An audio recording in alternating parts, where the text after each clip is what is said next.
En 63, le général romain Pompée entre à Jérusalem. La vie juive est désormais sous la protection de Rome. Dans ce cadre, en 37 avant Jésus-Christ arrive au pouvoir un demi-juif, Hérode le Grand, sous lequel naîtra Jésus. C'est le moment de la formation de trois grands courants religieux qui vont marquer la période de Jésus: pharisiens, sadducéens, esséniens. À cette époque, beaucoup de juifs ont émigré un peu partout et ont créé des communautés souvent très nombreuses, surtout en Égypte, en particulier à Alexandrie. Au temps de Jésus, il y a des juifs tout autour de la Méditerranée, jusqu'à Rome, et même en Gaule et en Espagne. Ils sont plus nombreux à l'étranger qu'en Palestine, comme encore de nos jours. Le passage à une nouvelle culture se poursuit.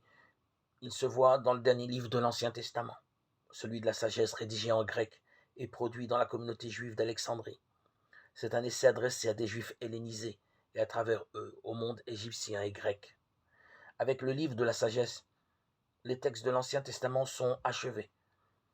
Mais pour autant, à cette époque, les juifs ne cessent pas d'écrire. On trouve de nombreux textes non retenus par les chrétiens, mais dont les spécialistes redécouvrent de plus en plus d'importance. Grâce à cette littérature, on comprend mieux dans quelle mentalité ont baigné les évangiles quand ils ont été écrits.